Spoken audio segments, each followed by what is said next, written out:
Hey guys and gals, today we're going to be talking about your persuasive speeches and how to outline them.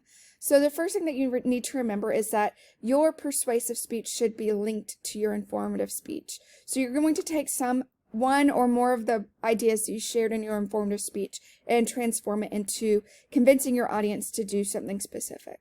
Now, when we get to the plan step or the satisfaction solution step of this outline, you'll understand more about how you need to transform it. So let's go ahead and start at the top.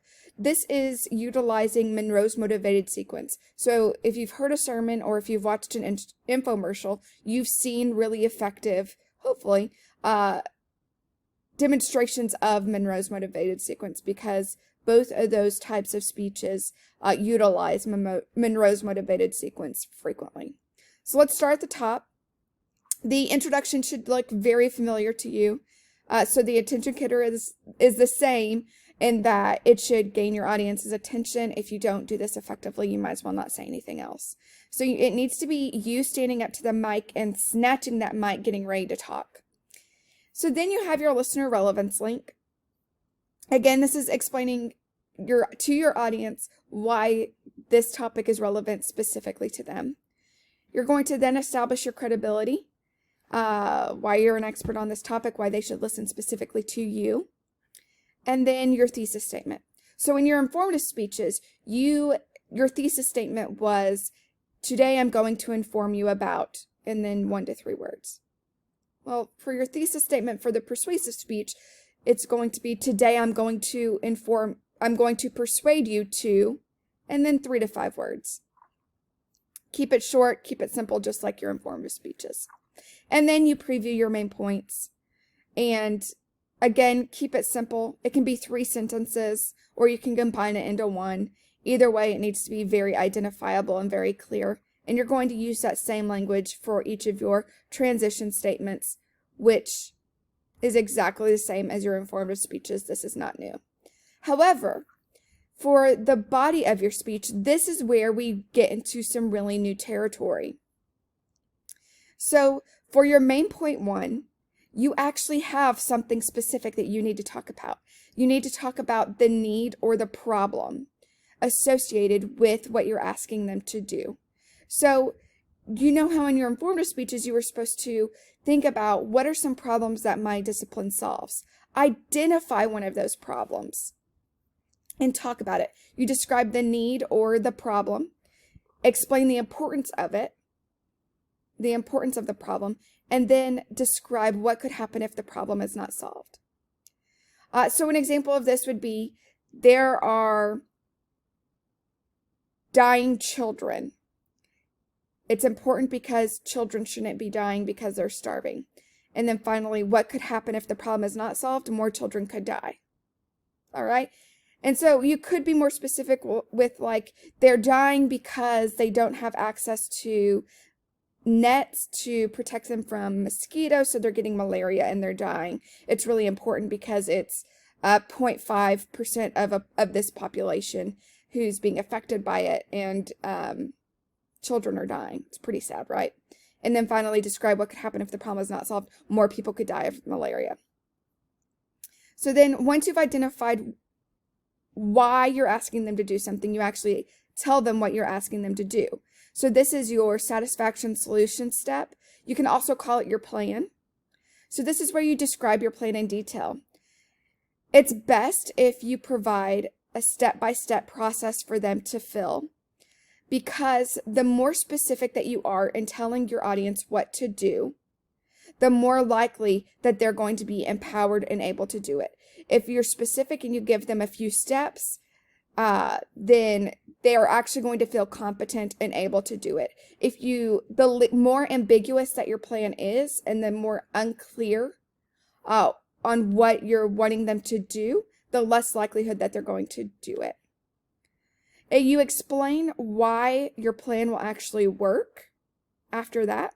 And then finally, if you know that there's going to be criticism of your plan, then go ahead and address that criticism if you can. But again, that's only if necessary. Not all plans are going to have criticism. So this is really what's going to be driving how you handle this persuasive speech, because you need to be able to provide your audience with a step-by-step process to do. Because we want them to do action. And it needs to be things that your audience, your classmates can actually do. So you want to be careful with that. So this may take some creativity, because you're not trying to convince them to be an English major, but you may encourage them to donate to an organization that helps students with literacy, or you could advocate for them to help and preserve seagrass in some specific way, or to take their history classes more seriously, so enroll in more history classes than necessary, whatever it is, but be specific on how they can go about that. Finally, your visualization step. So this is where you're explaining to your audience what the world will be like when that problem is solved that you discussed in your main point 1.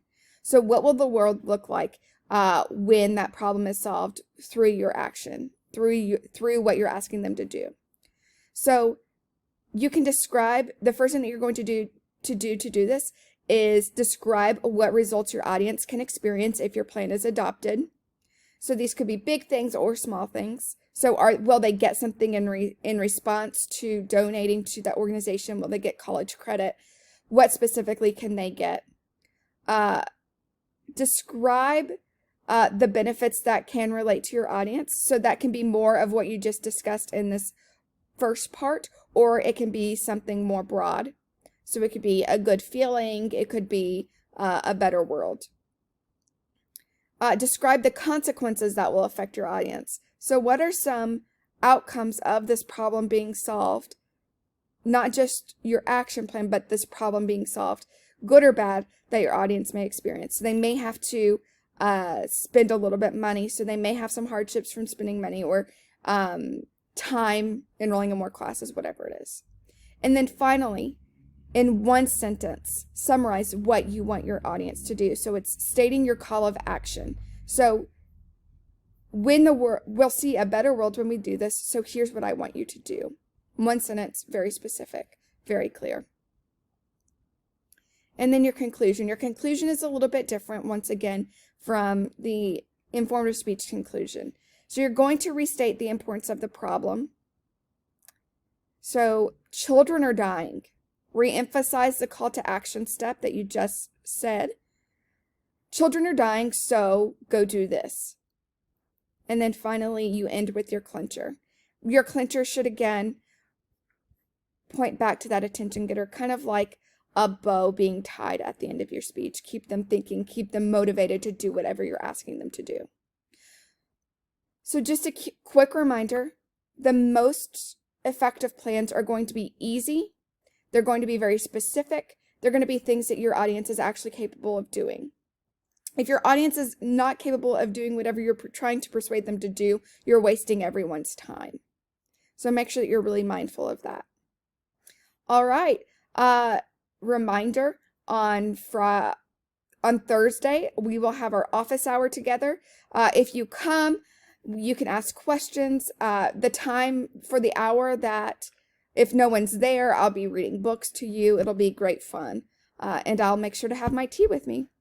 All right. Let me know if you have any questions, and I will talk to you soon.